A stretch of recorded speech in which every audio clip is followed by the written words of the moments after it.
All right, the AI bubble isn't just leaking air, it's showing signs of a full-on rupture. Microsoft is canceling billions in data center leases, Alibaba's chairman warning about a data center bubble, and OpenAI is on track to lose $5 billion this year. So after watching tech cycles for 25 years, I've spotted the key signals that AI hype machine is running out of road.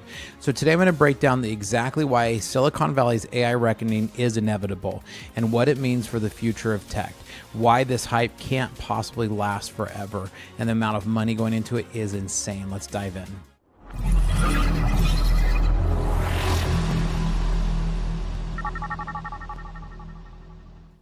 Welcome to Startup Hack. I'm Spencer Thompson. Here at Startup Hack, we love to train software developers in our licensed coding boot camps, as well as build custom software solutions for companies. With a decade of executive leadership as a fractional CTO and 25 years in software development, I've mastered transforming tech teams and products. All right, so Microsoft has abandoned data center projects that were set up to use 2 gigawatts of electricity in the US and in Europe, right? These aren't just minor adjustments. They're canceling entire facilities that have been planned for months. Let's switch over and take a look at some of these articles here. We'll jump to that one here in a second. So Microsoft says it's slowing or pausing some AI data center projects, including a $1 billion plan for Ohio. So, and this is the latest sign that demand for artificial intelligence that drove massive infrastructure expansion might not need quite that big, and that they're slowing down. So in recent years, demand for our cloud and AI services grew more than we could have ever anticipated. To meet this opportunity, we began executing the largest and most ambitious infrastructure scaling projects in our history. However, they said any significant new endeavor at this size and scale requires agility and refinement. So what they didn't say Wednesday, that other projects have slowed outside of Ohio, but in late December it was revealed there was pausing later phases in larger development centers in Wisconsin as well. They've also paused some of them in Europe as well. There's actually 6 globally that Microsoft has paused around the world, and this is some of the stuff we're starting to see. They're canceling these facilities because Microsoft isn't just slowing down, they're actually starting to pull back from additional training and workloads from OpenAI. We're starting to see a fracture between these two companies that was once a totally solid partnership. Now, when a company happily announces plans to invest $80 billion in January, then starts canceling projects by March, something has fundamentally changed in their assessment of the future demand. So my 25 years in tech has taught me that the biggest players sudden reversal on a huge capital investment like this is a warning sign. Now, I'm not saying that like everything's going away. Don't worry. I'm definitely not a big fan of FUD here. So I want to talk about this one a little bit. Alibaba head warns that AI industry is showing signs of a bubble. I'm still astounded by the type of numbers that's being thrown around in the United States about investing in AI, right? And so he's one of these that's really saying, despite having committed more than $52 billion on AI development over the next 3 years, the Chinese tech giant Alibaba chairman is now warning of a potential bubble starting to form in the AI data center constructions, right? So and this is, again, just many of these different announcements that we're starting to see.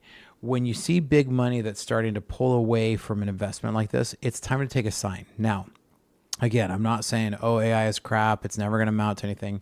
Quite the opposite. I think that we've got these big models that have been generated and they've thrown a ton of money at it. If you want my take on the history, here's what happened. Starting in the late teens, right, 2015, we saw a ramp up of crypto, right? We saw crypto start to run up. And what this did is it got the industry to get money behind putting money into these huge graphics cards, right? The huge graphics cards that powered crypto and the Web 3.0 up into the early 2020s. We saw a lot of movement still going with powering these huge GPU developments, right? So this was originally for crypto, and there was a lot of play to try to build the big crypto to try to get more and more Bitcoin and other crypto mining. Now, what happened is this also gave companies like NVIDIA the incentive to actually invest into driver technology. So we saw was a huge influx in GPU development, the actual hardware. We saw a huge influx in software with the CUDA development. And then we saw lots of Linux support. NVIDIA, Linus Torvalds has been very vocal that he said that he loves that all these things brought attention because now they're getting a lot of driver support from NVIDIA. And so What happened was then this is actually what funneled and gave the power that was necessary for us to have AI of today. This is what drives these LLMs. So now everybody who moved off of the crypto bandwagon and the Web 3.0 bandwagon, which was a huge place that developers, the largest place that investors, were putting their money in 2018 through 2022. Now they've all shifted and they're dumping into AI as fast as they can. Now we see this run up over the last 2 years to see that this rush to AGI. These investors, they drive so much off of FOMO. They do not want to miss out on if somebody came into AGI. But now over the last 12 months, as we've started to realize AGI isn't really going to be a thing, which is kind of what us developers have been yelling the whole time. This realization has gotten them to suddenly start pulling back. But now the beautiful thing is for those of us who want to build on top of these great technology that has come out of this last decade worth of crazy money that's been put in from from crypto to Web 3.0, now to AI. What we now have today is some really powerful LLMs, some really powerful GPUs that the lay person can get started on. So I have a whole playlist, and make sure you go and hit it up. I'll link it down below. We have a whole playlist here on our channel about how you, for $500, can build out an AI server that your business can run against. And I give you free code samples for how to start to build AI agents against that. So now that we start to see this bubble burst, we're seeing that people are actually starting to shift and pick up the pieces and find, hey, there really is use in these LLMs. So we're seeing them start to go to good uses. So I'm really excited by this. So again, I'm not saying that AI is like dead and going away. Quite the opposite. Now, OpenAI is reportedly on track to lose $5 billion in 2025. That's an astounding burn rate for a company that's supposed to be the vanguard of the profitable new industry. So despite raising billions and generating substantial revenue, the fundamental economics of training and running these massive AI models remains deeply challenged. That's why we're starting to see AI or OpenAI shift towards AI agents, because these are things that make it more economical and for them to be able to recoup some of this dollars. So when you see somebody like OpenAI spend billions of dollars on training a model, but they can't find a sustainable way to monetize it, you're not running a business, you're conducting an extremely expensive research project. And that's what OpenAI has become. So they're starting to shift away and trying to find revenue models for how to drive this. So after 25 years of watching tech cycles, it's taught me that true revolutions eventually need to make economic sense, not just technological sense. So no amount of venture capital or corporate investment can indefinitely sustain businesses that can't generate return. Now, again, as I talked about before, there's this FOMO factor. The primary driver of massive AI investments hasn't been rational calculations of return, but fear of missing out on the next big thing. Large investors keep dumping money into AI companies because they don't want to be the ones left out if somebody actually builds AGI. This created a perfect storm of hype where questioning the economic fundamentals made you look like you just didn't get it, silencing necessary skepticism. So I've witnessed this exact pattern in previous tech cycles when investment decisions were driven by fear rather than fundamentals. The reality is that many of these investments have been made with little regard to how the technology will actually generate a sustainable return. So I can tell you with confidence that this FOMO is the least reliable foundation for a business model. Now, if your company has systems that aren't connected, reach out to us, because here at Startup Hack, our specialty is helping you connect systems and to build out AI agents for your company to start getting awesome systems working together. Check out startuphack.com/Spencer. Now, Microsoft's relationship with OpenAI has been visibly deteriorating, with reports from a lot of different sources that they're revealing that they're developing their own competing AI models. So according to other sources, Microsoft is even testing models from competitors like xAI, Meta, and DeepSeek as potential replacements for OpenAI's technology in their Copilot product. Now, the strategic pivot wouldn't have even been thinkable a year ago. So Microsoft was pouring billions of dollars into OpenAI by supporting their infrastructure reform. The change that Microsoft is pulling back from these data centers is a signal that Microsoft may be questioning whether its massive bet on OpenAI will deliver the returns they initially expected. Satya Nadella is no dummy. He's got to be able to prove a return on this amount, or else the stockholders are going to start to question this. So this typically happens when economic reality fails to match the initial optimistic projections. Now, instead of pursuing artificial general intelligence, companies are increasingly focused on building specialized AI agents for specific profitable use cases. Even OpenAI's pivot towards AI agents rather than just pushing more powerful general models reflects a recognition of the economic realities as well as the limitations they're hitting on their large models. This transition has happened in every technological revolution I've seen, from general excitement to specific practical implementations. The companies will survive will be those that create solutions to real problems, not those chasing the most impressive benchmark scores. And we're starting to see those benchmark scores slow down.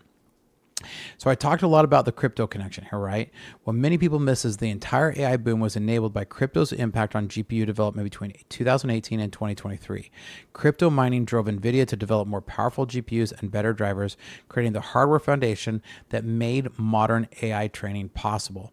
The 5 years of CUDA development done to support crypto mining created the technical infrastructure that later enabled AI to flourish.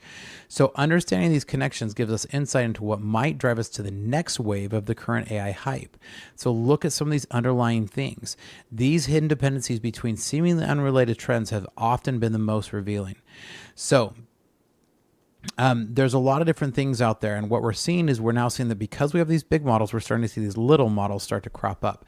This matches many AI researchers are privately acknowledging that despite benchmark improvements, real world usefulness isn't scaling proportionally with the cost that we're spending on AI.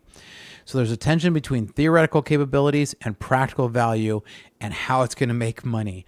So now if your company has also some theoretical mismatches here, reach out to us here at Startup Hack. Our specialty is connecting systems. Also, if you want to actually get some of your software developers trained, we can help you train through government grants to get some of your employees trained to become software developers while they're on the job. Those are our favorite ones. So check out startuphack.com for our coding bootcamp and startuphack.com/Spencer for our consulting services.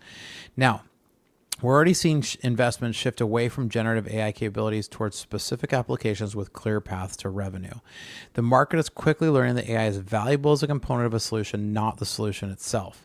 This doesn't mean AI isn't transformative. It means that the transformation will happen through revolution, not through a total takeover, right? Or over evolution, not revolution, right? So companies will understand that this shift will survive will come, and they'll make corrections to start generating these AI agents. Now, despite immediate challenges, AI will continue to transform how we build software and how we run businesses, just not the way or the time frame that the hype originally was suggesting. Companies will increasingly focus on leveraging AI to enhance human capabilities rather than replace them. This is a more sustainable vision and aligns with historical patterns of how transformative technologies actually create lasting values. So some of the warning signs was the pattern of AI startups spending billions with no clear path to profitability. I spotted this right away. There's a lot of different reports that were showing that we're running towards an extinction phase where LLM providers are starting to run out of money because they've spent so much money to train these huge models that didn't come back with an economic difference between some of their middle and lower end models. So companies that survive will be those that have been quietly building sustainable business models, while others are more focused on headline grabbing capabilities. So the path forward is that the coming AI market is going to correct. And it doesn't mean that AI isn't valuable. It just means that its value will be realized through different paths than many currently expect. Companies building practical AI applications with a clear ROI will thrive even as the general hype cycle collapses. Developers who understand both the capabilities and limitations of AI will be increasingly valuable as organizations seek to implement AI in ways that actually deliver value.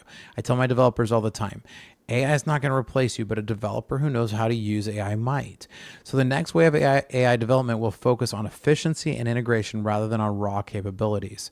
Now, my 25 years in software development has taught me that the most lasting technologies are those that become invisible infrastructures rather than attention-grabbing novelties. The true AI revolution will happen gradually through thousands of practical applications, not through a single dramatic breakthrough to AGI. Now, if your company has systems that aren't connected, reach out to us because here at Startup Hack, Our specialty is connecting systems and helping you build AI agents into your working workflows. Check out startuphack.com/Spencer because we'd love to help you out. Now, what are your thoughts? The biggest compliment you can give me is to leave a comment down below. I love to get comments. So make sure you like and subscribe and leave us a comment. And here's some information that we can offer you about some of our consulting services. Hi, my name is Spencer Thomason, and I'm a fractional CTO. With over a decade of executive leadership and a solid 25 years in software development, I've mastered the art of transforming technology teams and products. So what is a fractional CTO? This is where you can contract someone like myself to come into your organization and get the benefits of a seasoned CTO without having to employ me full time. In today's fast-paced world, efficiency, security, and product scaling aren't just goals, they're necessities. My passion is building impactful products and enhancing organizational efficiencies through technology. From startups to small businesses, my approach leverages lean methodologies to not just meet but exceed your strategic goals. Whether it's through executive mentoring, cloud system architecture, or launching a minimum viable product swiftly, my aim is to make a significant impact right from the start. Recognized in the Arizona startup ecosystem, my journey has been about creating value and fostering innovation. I have led technology for companies like GoDaddy, SRP, and Wells Fargo and turned challenges into milestones. I've taken this learning and launched 7 of my own brands, and now I want to help you. So if you're looking for a fractional CTO who brings a wealth of experience, strategic vision, and a proven track record, let's connect. Together we can build technology that not only drives your business forward, but also makes a difference. Technology leadership redefined to fit your needs. So reach out today.